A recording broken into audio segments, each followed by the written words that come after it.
All right, everyone, thank you so much. I really appreciate the fact that everybody took their time in the evening, afternoon, morning, wherever you at in the world to really come to the session.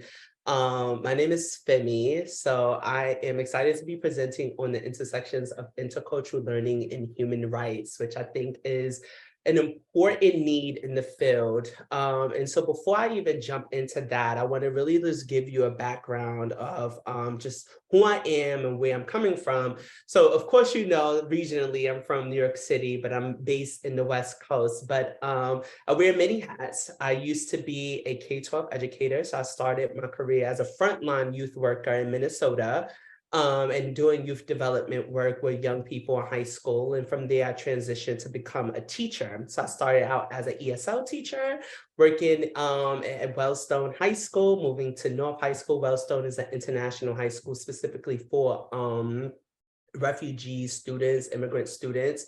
And then I was like, you know what, I'm gonna have a little change. And I went into the middle school section and taught ESL, but then decided I wanted to switch over into theater.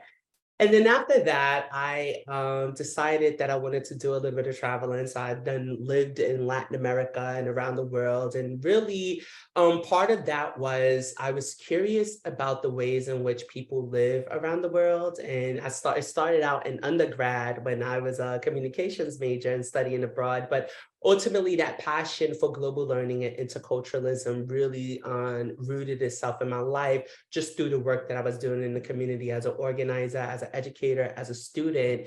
And that years later ended up being a professor. So I'm an adjunct professor at my alma mater at SUNY Oswego in New York, teaching intercultural communication, and a doctoral student right now studying international multicultural education with the focus on human rights and peace. And so I wear these different hats, right? Teacher, trainer, youth development worker, founder and manager of Tangible Culture, you name it, I'm probably doing it. And that's just kind of my commitment to the work I'm doing and the people that I want to serve. So a little bit about today, how it's going to be structured. I said, forget the morning time. I put morning, I meant to change that. But today we're going to be talking about essentially looking at, and I'm gonna put this in presentation mode, we're gonna be setting the stage. So we're gonna look at what is intercultural learning, so getting a definition of what it is and what it's not, looking at why we intentionally facilitate intercultural development. And so I will be talking about what is intercultural development, how to meet people where they are at, our students, our colleagues, our teachers. And then from there, I really want to get into like the conflict, right? When we talk about human rights abuses, we're talking about the ways in which people get languaged into conflict. And that could be through gentrification, interpersonal violence, structural violence, any sexism, xenophobia. So we're going to be talking a little bit about that, looking and connecting it to this intersection of intercultural learning and human rights education. And then we're going to talk about intercultural human rights pedagogy. So how do you design that from a developmental standpoint in a constructivist approach to it? In intercultural, multicultural ed or anti-racism, a lot of it is centered on cultural relativism. And today we're going to talk about in a constructivist approach, which I think I would say that there are a lot of limitations to the relativist approach, which I will cover. And then we're going to do some practice. Not only we're going to learn like the pedagogical side of it, but we're also going to put into practice through case studies that I have. Okay. And if you have any questions, feel free to let me know. Christy, because I can't see the chat, if you could let me know there's some questions, for sure I will stop and attend to those. So, critical reflection. I like to start off by asking, what are some key issues of our time? If you can just drop those in the chat. And out of those key issues, which one of those are the most important to you?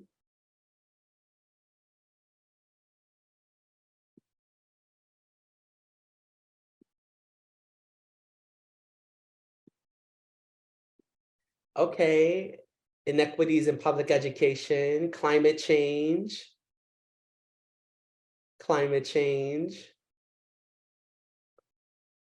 eliminations of books and studies in schools, income and wealth inequality, polarization. These are all really good ones and all connected to intercultural conflict, by the way. Yeah, these are some really good ones. Whether being late is a disrespect of time. Christy, yes. Oh, I love that.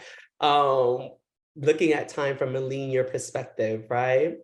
So getting into this, right? So when we say what is intercultural learning, I like to say when we develop an intercultural lens, it starts with learning who you are. And so much of the way we do education is really about learning about the other.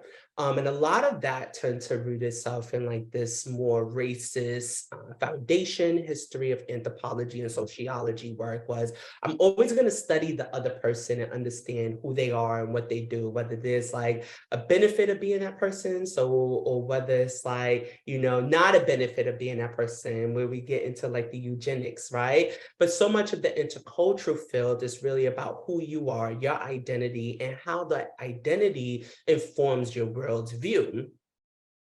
So for an example, we're going to open this up with the verb, what is culture?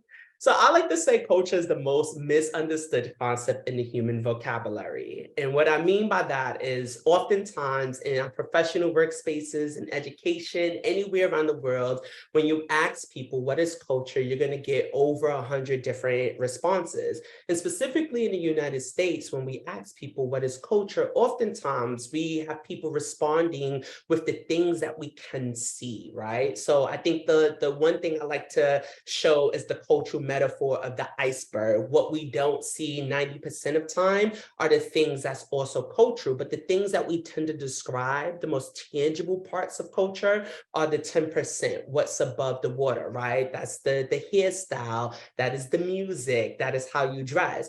And so I like to say central to what is culture is how we view and experience and engage the aspects of our lives in the world, right? And these things are really shaped by the historical, the political, the social, and the cultural context in which we live.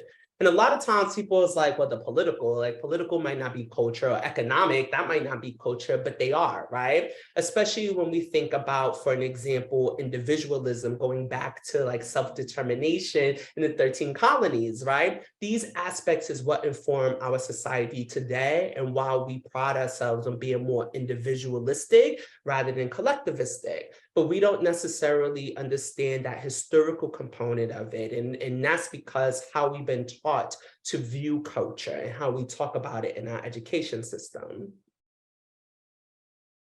So a view of culture, right? It is the practice, norms, the behaviors, those actions, right? I know I come from a community of Black folks who's always late. We see time as not being linear, right? And so for us, time is just like so many different things, and we prioritize it based on the relationships we have. And people oftentimes would joke, even growing up in New York City, people be like, oh, you're on Black people time or color people time. And I think even that is a testament to how we view time and organize versus, you know, a national culture in the United States. Time is linear. It's about promptness. It's about being able to take notes. It's not really about the relationships. And we oftentimes get agitated when people show up to work late. And so these are like the norms and behaviors that are informed by cultural practices, the ideologies and values, the belief systems, those surface level things that I talked about earlier, the music and the hairstyles, the things that are deep and learned and performed, our gender identity, our Christian values, right? And culture is very dynamic, is systemic, and is always involving roles and power, especially when we think about gender relationships between men, women, queer people, trans people, right? Non-binaries. Even when we think about like the racialized hierarchies, these things are also what informs our assumptions and interpretations and perceptions.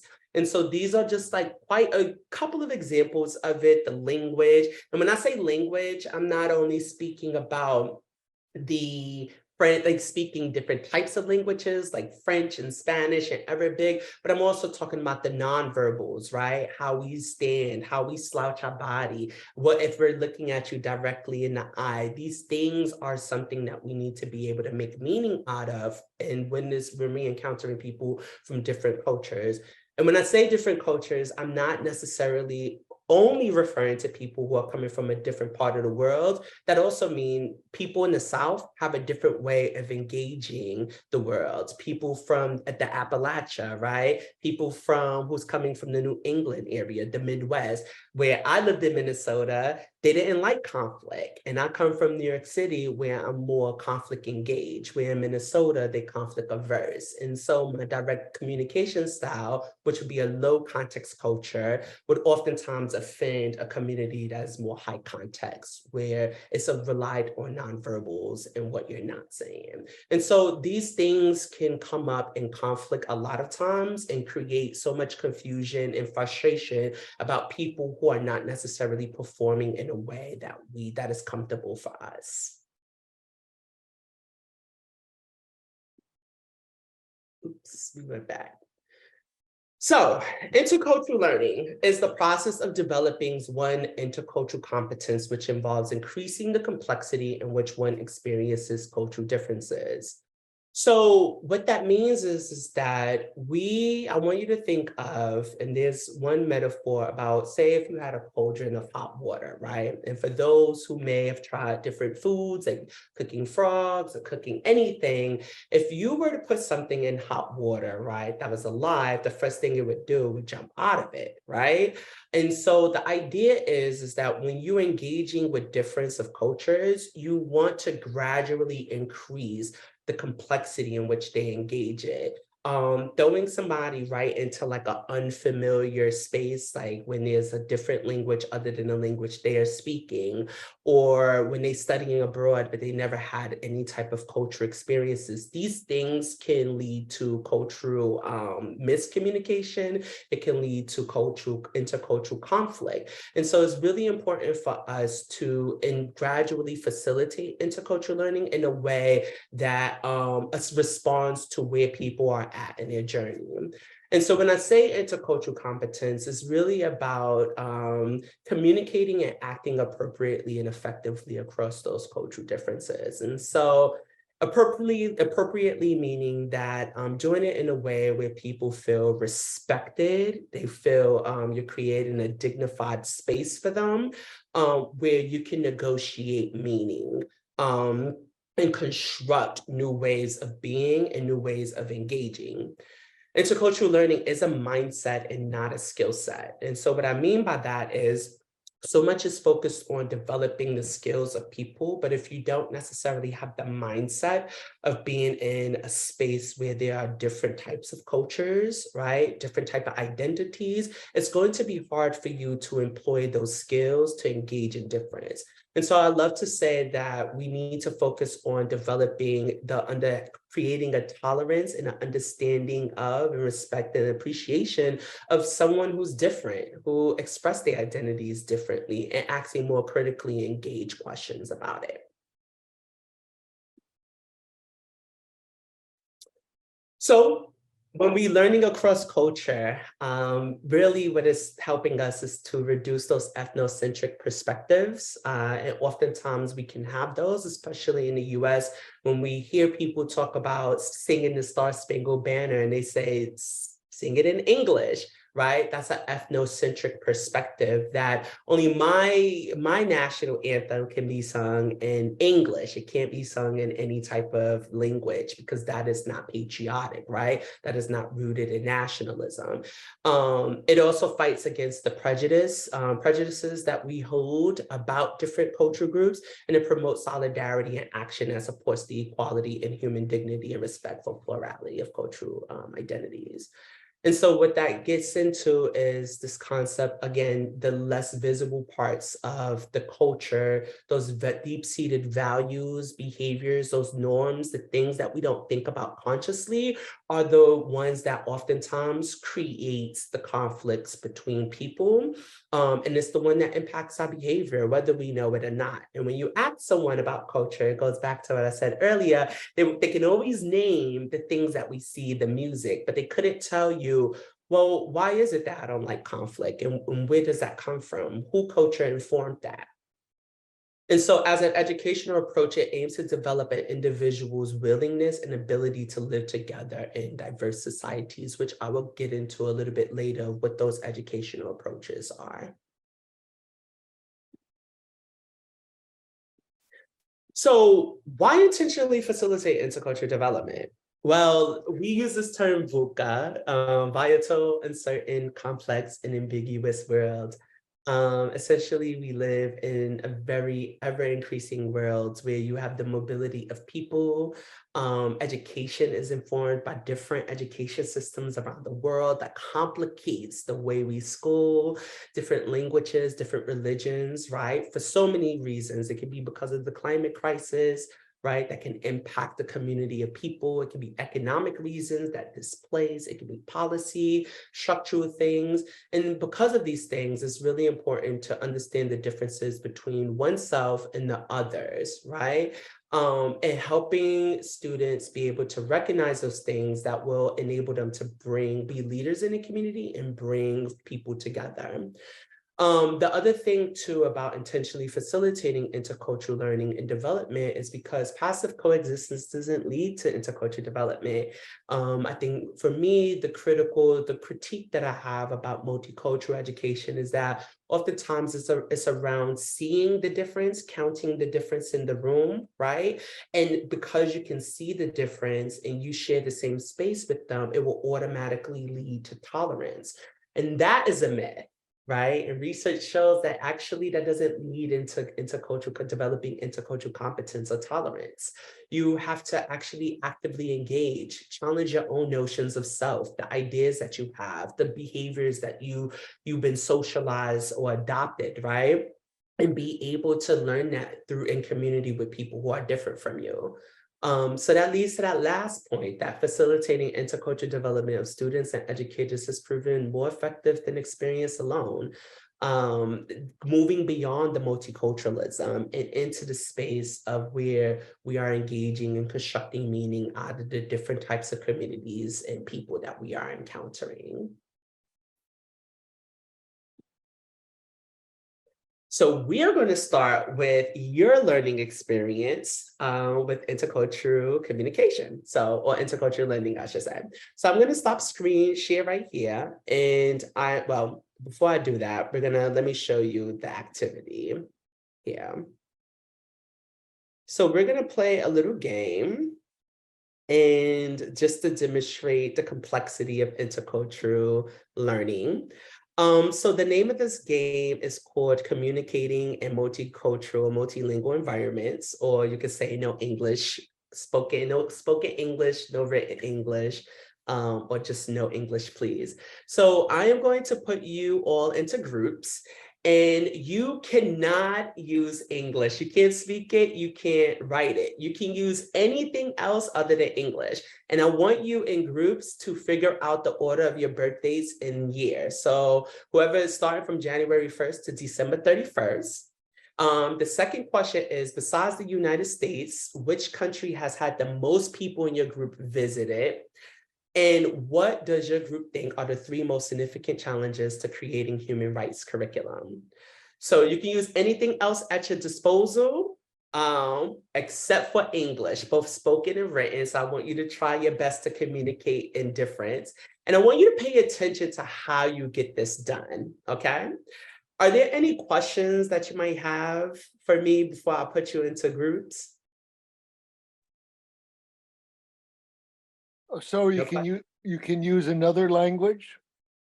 You can use another language, yes. Okay. So anything except for English, okay? All right, so I'm gonna give you about, I think 5 minutes would be enough to really get to experience what it is that generates out of this.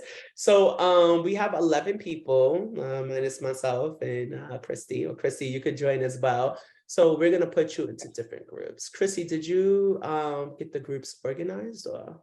I can. How many should we have in each group? We could put about 4 people in Okay, a group. I'll make us into 3 groups then. Yeah, 3 groups.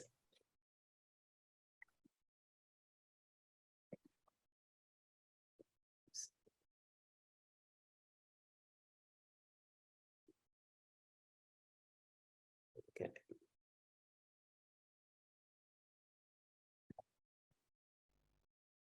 I'm gonna stop share.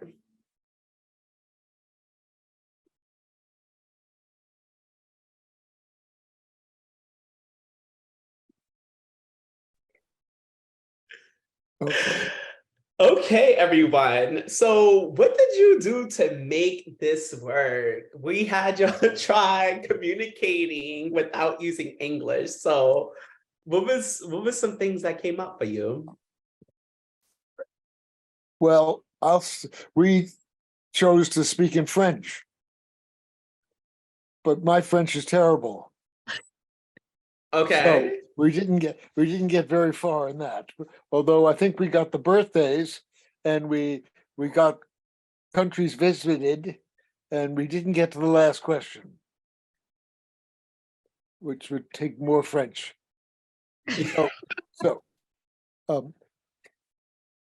can I add a cultural issue that was not one that you raised? And that is that Patricia, I didn't have her face, all I had was her name. And I found that changed the dynamic a little bit, that I was talking to a name. Mm. No, but Interesting. ¿Qué más? What else? well, it's Our group wrote down, and I tried hand signaling the number of my month and the day, and because it's backwards, I realized that the camera is not mirrored, so that was hard, right? And then I said it in Spanish because I figured August and agosto are very kind of similar. 14, which is 14th, obviously is not very similar. So as soon as we hit back to this side of the screen, I think we finally came up with, and I hope I'm not butchering your name. Somaya was her birthday is in January, and then mine is in August, and Teresa's was in October. So I think we figured that out, but we weren't able to answer the rest of the questions. It was hard.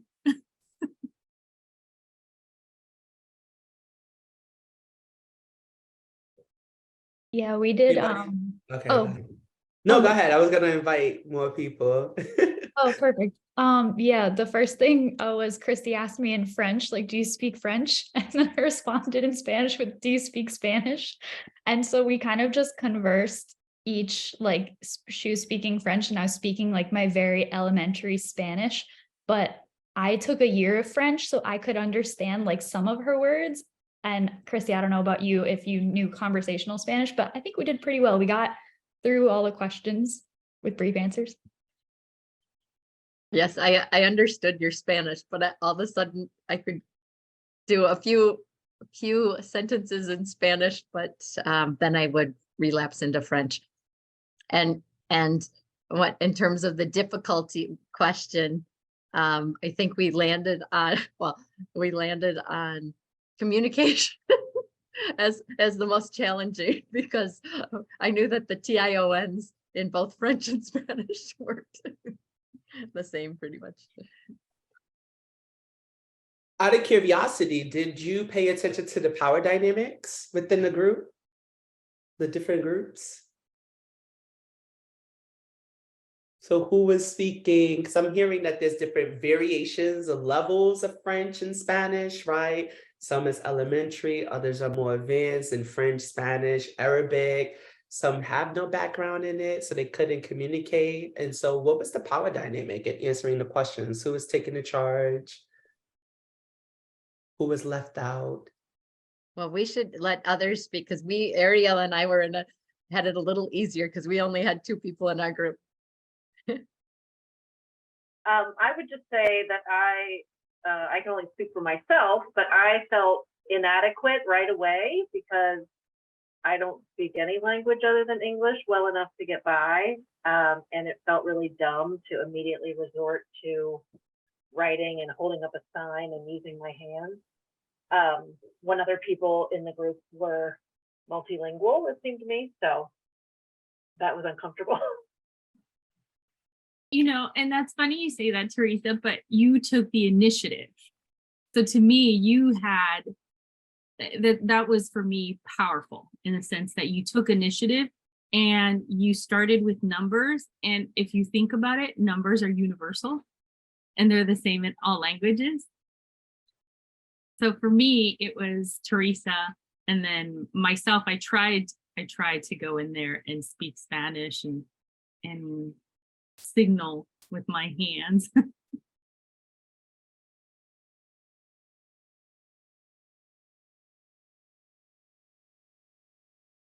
Yeah, so this is an activity that you can do with your students, with colleagues when working in like diversity, equity, inclusion, human rights, even in intercultural education. But the reason why I had you do this is because imagine being a new American, right? A newcomer and not being able to speak the language. Or imagine you're the only one who can't speak Spanish in a group or speak French or Arabic, right?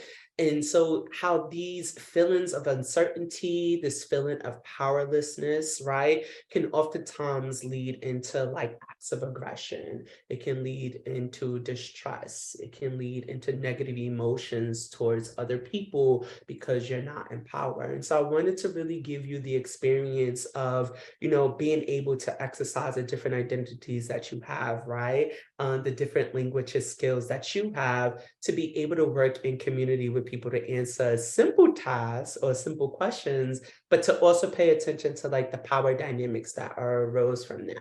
And put you in the shoes of those who, when in the place of feeling powerless, how might one react to the other person? So this is a really great opportunity, a great game to play with young people. They would love this.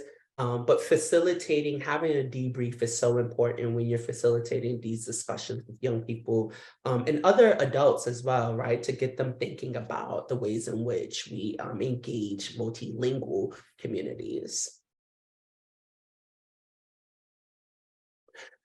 So we jumped all the way back. Okay, there we go. We jumped all the way to the front, actually. So I really love this picture, right? Because here are two people who are culturally different, and yet you have one on the left who's saying everything covered but her eyes with a cruel male-dominated culture. And on the right, you have nothing covered but her eyes with a cruel male-dominated culture. And this, for me, is the epitome of what intercultural learning really gets to, right? Is that we are both looking based on what we can see, surface level things, and we're making judgment based on that. We have no context in which they are coming from. There's no historical understanding of wearing traditional wear or not wearing clothes at all, right? And these are two perspectives around agency, two perspectives around womanhood, but both are being judged on what you're wearing and what you are not wearing and attributing it to being in a patriarchal world. And in a situation like this, right, when you show students something like this, or when you show other adults, it's important to have discussions around what is coming up, what are the historical, social factors that are influencing their perspective about one another. And I think that this is what intercultural learning really gets at, is that these are two different cultural contexts, or not, they can be coming from the same culture, but they have different lenses of what they're wearing, what they're not wearing, and who's influencing those decisions. So I really appreciate this strip, this comic strip. It was part of a comic strip, and it was really powerful. So for our next part, we're going to talk about how do we get language into interpersonal, intercommunal, and national conflicts. We can't talk about intercultural learning without talking about conflict, because at the core of that, when we think about human rights abuses, these things are really related to conflict, which are things that's inevitable, and can be managed. However, oftentimes we miss the mark when it comes to managing it. So what's happening now? right? So in the world that we are living in today, we're dealing with the settlers' colonialism or indigenous erasure. We're getting into racial capitalism, racism and anti-Blackness, abortion bans, restrictions on contraceptives, gentrification, income equality, COVID-19 pandemic, religious intolerance, right? White nationalism, which has been here since KKK, but even this resurgence in this reemergence during the Trump era, like all of these things that are happening are creating extreme polarization between different groups, whether they are racial groups, socioeconomic groups, gender groups, right, religious groups. And so when we focus on this, it's really important to really center kind of the values that are guiding a lot of these things. And in intercultural learning, when we are creating curriculum around these things, we are really getting at the values, right? The things that we can't see that is informing our perspective about women's bodies, right? About indigenous people, about Asians, or the pandemic and religion and immigrants. And we went all the way back again, sorry. So this one, steps in enemy creation. So Oxford have adapted something from Oxford about this steps in enemy creation. And so when we think about a lot of the language that we use around people, it starts as joking, which then gets into the othering of the community or the people that we're talking about, which then gets into a form of bullying, interpersonal violence, which then can turn into like a more structural or direct or cultural violence that we are seeing today, thus turning into genocide, a systematic erasure of people through the use of violence. And these things can be the name calling. So if in the 1990s, when people used gay-related immune deficiency GRID to talk about the pandemic, the Chinese virus with COVID, gypsies, you know, this word of gypped or being gypped, right? When we think about how we use this and we use it enough, we start to unravel, or what it does is it informs our own or others about the type of perspective that we have about marginalized people, such as queer community with the GRID, or the Asian community, specifically Chinese people with Chinese virus, right? Or even Romani people when we're talking about being gypped or gypped, right? Joking, racial and xenophobic sexist jokes. That's really the underlying problem in a lot of the polarization that we are seeing, but these things are rooted in the perspectives that we have about others. The interpersonal conflict and bullying, right? The people who lived in peace now see each other as enemies. And so what you can see is that you oftentimes live in communities with neighbors, with people you are in peace with, people you invite to your home, but then you start to see national narratives, communal narratives, interpersonal narratives about the other that creates fear, distrust, right? That can lead into a lot of the bullying and joking and othering that we are seeing today. The intergroup and intercommunal conflict, the political violence that spills into physical violence, and even the cleansing of genocide, attempting to eliminate a group from a space. A lot of these are rooted in some of the narratives that we use. So for an example, when we look at what's happening in Florida, when we're talking about the Don't Say Gay bill, right? When we're talking about the anti-woke bill and we're banning curriculum, a lot of these things are related to, you know, Black and Indigenous people, women, these Asians. This is also connected to the LGBTQIA+ community. And so it's through schools where we create narratives about people. We do a lot of fear mongering, right? So that people can feel like the other is taking something from me. The other is creating the issues that I'm having. And when we have that transgression is when we start to see getting worse and worse. And a lot of that happens when there's an absence of human rights and intercultural education in schools. So we're gonna get into another activity. And this one is gonna be a little bit challenging, but bear with me. So the name of this activity is called Intermediary Steps to Conflict. And so what I want you to do in a group is that I'm going to drop a link right now, and I want you all to work in groups and think about what needs to happen to go from peace to conflict. So I'm going to share the document right now so that you can see. So this is the document right here, right? So I want you, as a guiding question in your groups, how do people get languaged into hate, and what role might intercultural learning play in building a culture of peace and human rights? So in your groups, you're going to think about what would have to happen to move someone to the next step. So someone living at peace with neighbors, differences, a source of curiosity and pride, going towards casual violence or genocide of the other, right? Why is it happening? Where is it happening and how? At the personal level, right?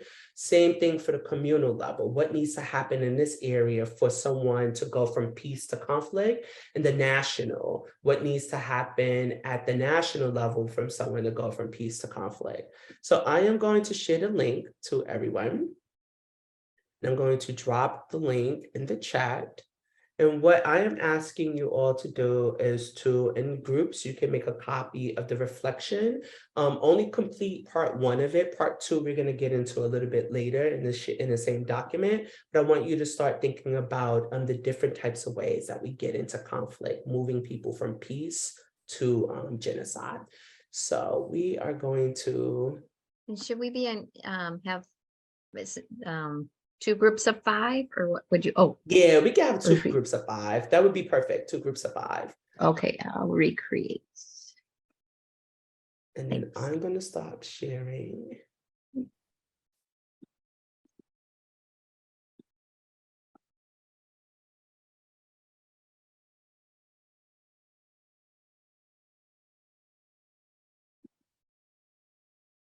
And then we're going to hit the.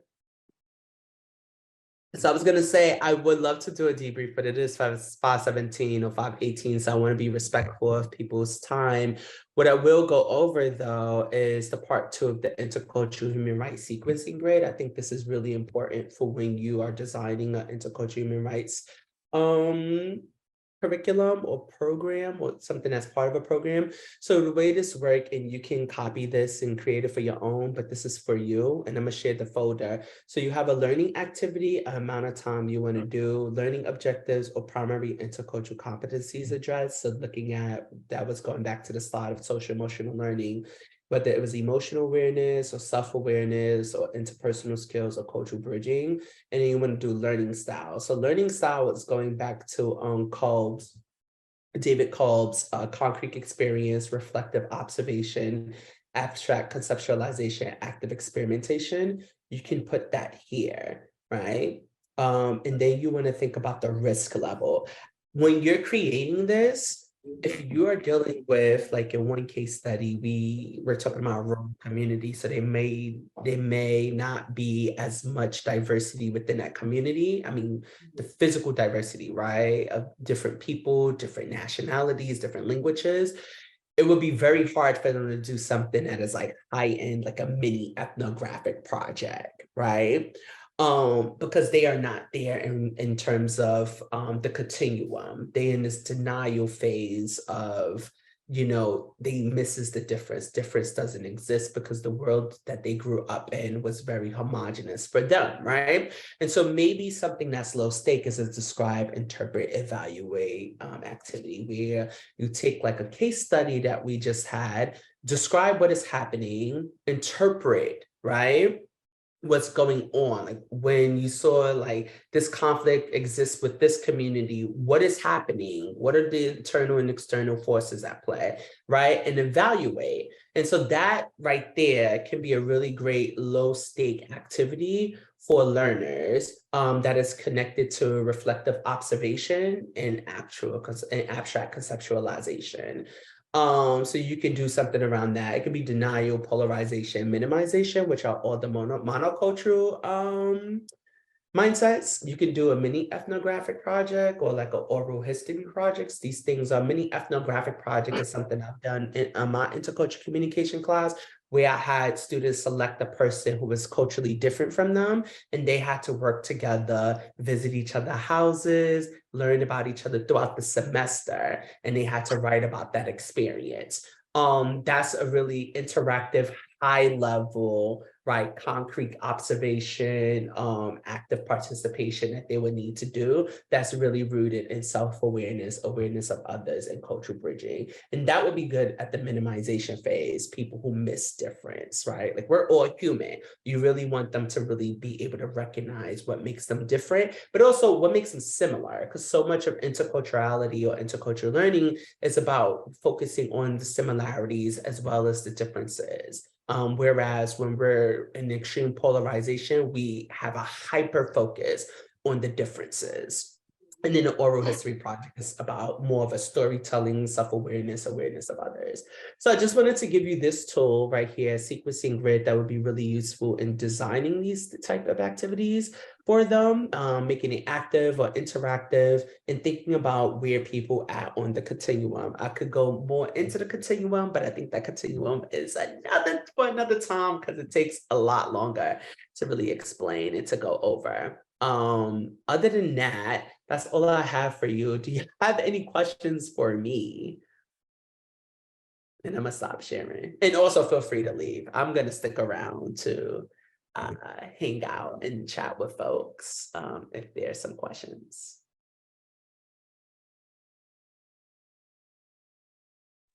I don't have any questions. I just wanted to say thank you. This was awesome. I feel like I learned so much, and I have so much like literature that I want to go look for now. So thank you. Yeah, actually, speaking of literature, let me get this to y'all. I'm gonna drop a link right here, which this is, let's see, boop. So this is a resource folder. Okay, and we can just do that. All right, here you go. So I'm gonna share a resource folder with you all. I have some books in there. I love sharing books because that's all I read these days. So this is the drive.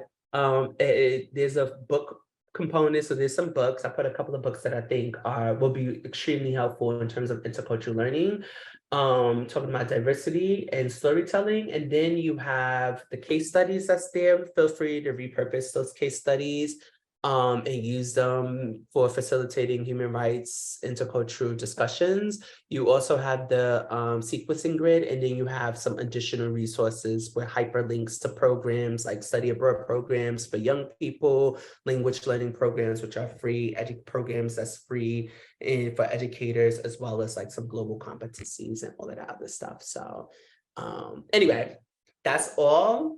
All of that and all those resources can be applicable both for international audiences as well as the local audiences here in the United States. So thank you so much for participating, y'all. I really appreciate it. Thank you very much. I hope that all of you will be able to give a hand to Femi. This was just fantastic. And we'll look forward to all coming back. And I'm not sure, Kaylee, do we have anything else on our schedule?